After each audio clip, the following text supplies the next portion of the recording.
Just around the corner from this peaceful view, 20-year-old Jamani Parker was found shot near the Greenway a month ago today. I couldn't imagine walking out here with my children and seeing something like that. A U.S. Army Corps of Engineer employee found Parker. She was taken to the hospital where she died. A jogger thought she saw driftwood on the lake. It wasn't. By noon, all of Nashville knew her name, Jamani Parker, just 20. No one knew she had a secret boyfriend until her body surfaced. And what police found next will make you question how well you really know someone. The morning sun barely touched the surface of the water when a jogger stopped near the edge of the Alta Lake Greenway in Nashville. It was quiet, the kind of stillness that feels wrong. What she saw next would change everything for one family, one city, and one young woman whose secrets were never meant to be discovered this way. The call came in around 7:15 a.m. Officers arrived to find what no one was prepared for, a body near the lake, partly hidden by reeds and soaked in the night's mist. Within hours, the name spread through the community like wildfire. Jamani Parker. She was only 20, a college student, known for her soft voice, her kindness, her way of making people feel seen. Her mother described her as the kind of daughter who called every night just to say goodnight. Her friends said she was loyal, maybe too loyal, and that loyalty might have been the reason she's no longer here. The investigation began quickly. At first, everyone assumed it was a random act, a robbery gone wrong, maybe an accident. But then, a detail emerged that stunned even those closest to her. Jamani had been in a secret relationship. No one knew who he was. No one had ever met him. Not her friends, not her family, not even her roommate. He was older, mysterious, and possessive. She kept him hidden, insisting everything was fine. But messages on her phone painted a different picture, one of fear, control, and desperation. The last text she sent read, "I'll talk to you tomorrow," but tomorrow never came. When her body was found, detectives quickly noticed inconsistencies, the timing, the location, and the fact that her so-called boyfriend, Lovelle Winton-Jones, was already in custody on unrelated charges. Yet his name appeared over and over in her recent messages. The connection couldn't be ignored. Her death didn't just raise questions about who hurt her. It raised questions about how long she had been hiding the truth, and how deeply fear can silence someone who once seemed so full of life. In Nashville, a community now mourns the young woman they lost, and wonders how no one saw the signs sooner.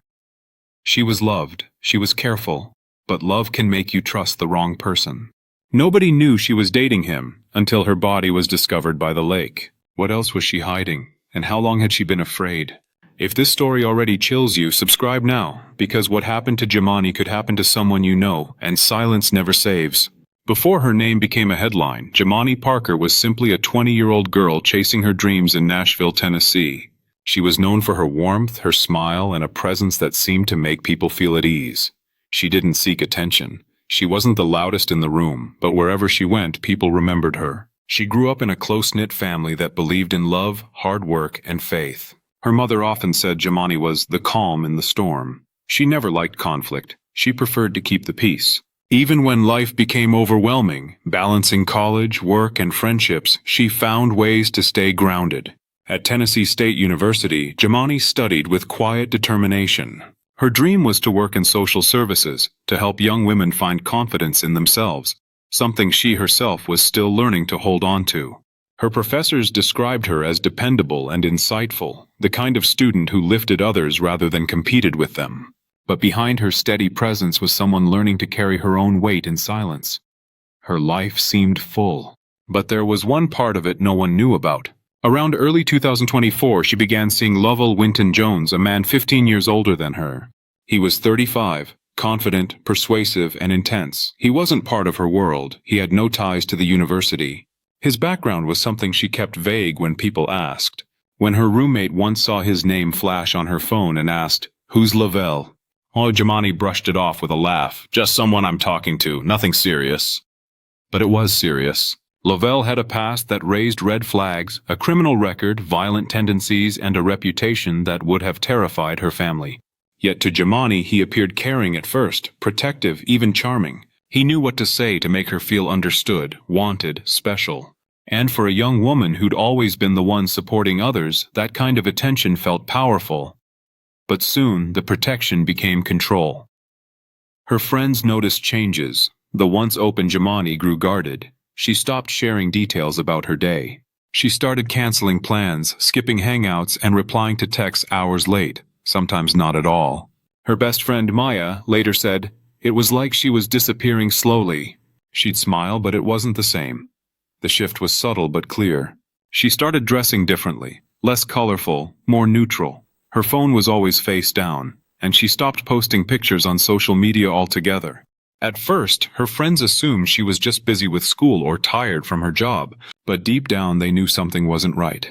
When someone who's always full of light begins to dim, it's hard not to notice. Lovelle wasn't someone you could easily ignore. He'd show up unexpectedly, waiting outside her classes, picking her up without prior notice. To outsiders, it might have looked like he was being caring, but to those who knew her best, it seemed suffocating. Once her cousin recalled overhearing Jamani on the phone whispering, "Please don't come here right now." Her tone wasn't angry, it was afraid. She never told anyone exactly what was going on. Maybe she thought she could fix him. Maybe she hoped things would change. Or maybe she feared what would happen if she ever tried to leave. There's something deeply tragic about how love can blur into control, how care can disguise obsession. By the start of summer, Jamani had grown more withdrawn.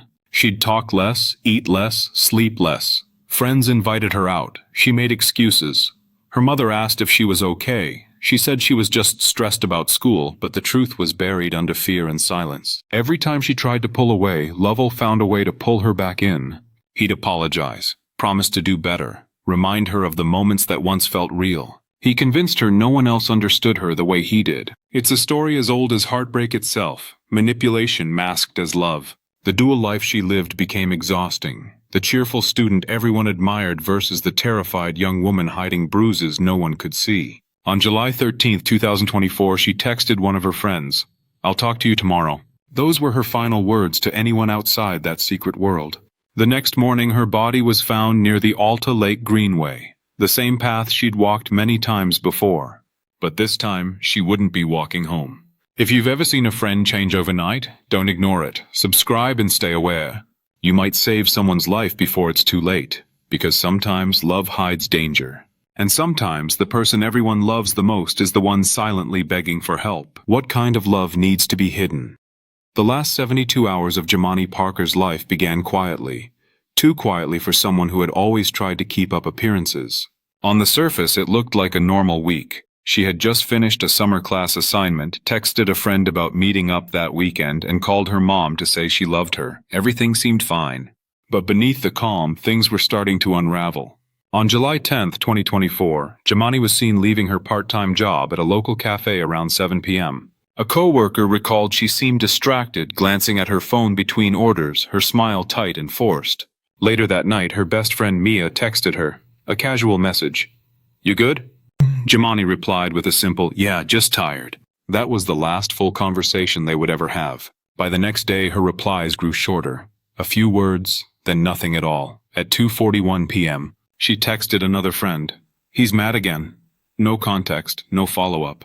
When her friend asked what happened, there was no response. Lovelle Winton-Jones had grown increasingly possessive. He hated when she went out without telling him. He'd scroll through her social media, demanding to know who commented on her posts. Friends later said he had started calling her every hour, just to check where she was. Jamani, once so independent, had started apologizing for things she didn't even do. "He just gets like that sometimes," she told her cousin. "I don't want to make him angry." On July 12, 2 days before her body was discovered, Lovelle reportedly showed up unannounced at her apartment complex. Neighbors saw him pacing outside, waiting by his car. When Jamani finally came out, witnesses said she looked anxious, her eyes downcast, like she didn't want to be seen. One of them, an older woman who lived nearby, told police later, "You could tell something was wrong. She looked trapped." That night, Jamani didn't call her mom. She always did, even just for a minute. It wasn't like her to go quiet. By midnight, her phone went straight to voicemail. Her mother tried again the next morning. Nothing. Then again that afternoon. Still nothing. Meanwhile, Maya kept checking her social media. No posts, no updates. She sent a few more texts. "Where are you? I'm getting worried. Please call me." But the messages never delivered. At first, everyone tried to stay calm. Maybe her phone died. Maybe she was busy. Maybe she needed space. But by the end of the day, worry had turned into panic. Jamani had never disappeared before, not without saying something. On July 13th, her family officially reported her missing. The Nashville Police Department began the process, checking her last known location, interviewing friends, and tracing phone activity. Officers visited her apartment. Her car was still there, keys on the counter, purse untouched. It was as if she had vanished mid-routine. Detectives would later piece together fragments from those final hours. A security camera caught her car briefly leaving the complex around 9:30 p.m. on July 12th. The timestamp matched a text Lovelle sent her that night. "We need to talk, don't ignore me." That was the last digital trace she ever left. What happened after that remains partially unclear, but what is known paints a chilling picture. Investigators believe she met with Lovelle that night near the Alta Lake Greenway, a quiet stretch of walking trail bordered by woods and a narrow body of water. It was one of her favorite places, somewhere she often went to clear her mind. Friends said she called it her thinking spot. But that night, it became the place where her story would end. Neighbors nearby reported hearing shouting around 10:15 p.m., followed by the sound of a car door slamming and tires screeching away. No one called police. Not then. Maybe they thought it was just a couple arguing, another late-night dispute. It's the kind of noise people try to tune out. The next morning, her family's fear had turned into something heavier. Dread. Her mother, unable to sit still, began calling hospitals, asking if anyone matching Jamani's description had been admitted. Her brother drove around the city, retracing every route she used to take. Nothing. By evening, missing posters were already printed, her bright smile now haunting in its stillness. Friends shared them online, tagging her name, pleading for anyone to come forward. At 6 o'clock a.m. The next morning, July 14th, a woman jogging along the Alta Lake Greenway slowed down near the bridge. The morning light was just breaking over the water, glinting across the surface. That's when she noticed something, a shape near the reeds, half submerged. She thought it was debris at first, until she saw the color of the shirt. She stopped, looked closer, then screamed. The call to 911 went out at 6:12 a.m. Within the hour, the area was sealed off. Detectives arrived, and what they found confirmed everyone's worst fear. The body of 20-year-old Jamani Parker had been discovered by the water's edge. Her phone was missing, her jewelry was gone.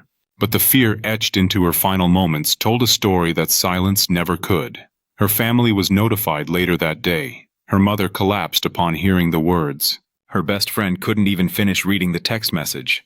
In the days that followed, the truth about Lovelle Winton-Jones would surface. His criminal history, his violent temper, the restraining order from a previous partner. All the signs had been there, hidden beneath charm and control, but by then it was too late. Imagine someone you love vanishing, and nobody noticing for a whole day. Subscribe, because awareness is the only way we can protect the people we love. The morning Jamani Parker's body was found will forever be etched into Nashville's memory. At 6:12 a.m., a jogger's trembling voice cracked through the dispatcher's line. "There's a woman! In the water! Near the bridge!" Within minutes, emergency vehicles filled the narrow stretch along the Alta Lake Greenway, a quiet recreational trail where people usually came to run, think, or just breathe away the noise of the city. That morning, it became the site of a tragedy no one could comprehend. Yellow tape fluttered in the breeze as officers moved cautiously along the muddy edge of the lake. The still water reflected their flashing lights. Nearby, ducks scattered from the sound of boots pressing into the wet ground. Investigators found her body near the embankment, partially submerged, her clothes waterlogged, her hair tangled in the reeds. The young woman had no identification on her, but a small tattoo on her wrist, the one her mother knew well, would later confirm what everyone feared. By 8 a.m., the coroner's van arrived. Officers stood silently as her body was lifted from the water, the air heavy with grief. The radio chatter was quiet, subdued. They didn't yet know who she was, but everyone could sense the weight of the loss. At 11:47 a.m., a detective placed a call to the Parker family. The words were measured, careful, but no amount of caution could soften the blow. When her mother heard the name of the location, she dropped the phone. The scream that followed echoed through the house. Her brother ran into the room, already knowing something was wrong. They didn't need details. A mother's heart knows before anyone says a word. Within hours, the news spread across social media. Friends shared photos of Jamani, laughing at a restaurant, posing with classmates, hugging her little cousin at a family barbecue. Under each picture, the same comments repeated, "Please tell me it's not her. By afternoon, the Nashville Police Department's homicide unit had taken over the investigation. Detectives canvassed the area, speaking to anyone who had seen or heard something the night before. One neighbor remembered loud arguing around 10 p.m. Another described a dark-colored car speeding away. It wasn't much, but it was enough to build a timeline. Forensic teams scoured the lake perimeter, collecting fibers, tire impressions, and footprints. Her phone was never found.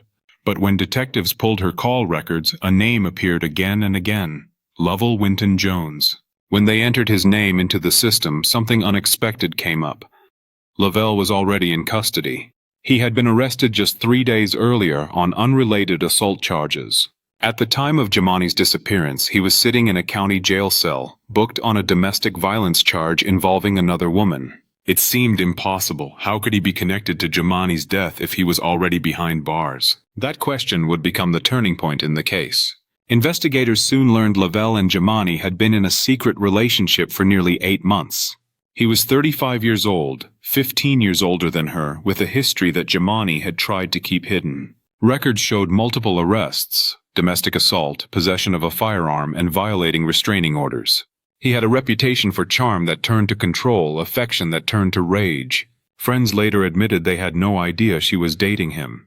She kept it private, one said quietly. She said people wouldn't understand. She thought she could change him. But the truth was darker. Phone records showed a series of aggressive messages in the days before her death. Him accusing her of lying, demanding to know her whereabouts, threatening to show up at her apartment. He'd left voicemails laced with anger, the kind that made her delete them immediately after listening. Detectives began to suspect that someone connected to Lovelle might have been involved, possibly acting on his orders, or in response to the volatile relationship.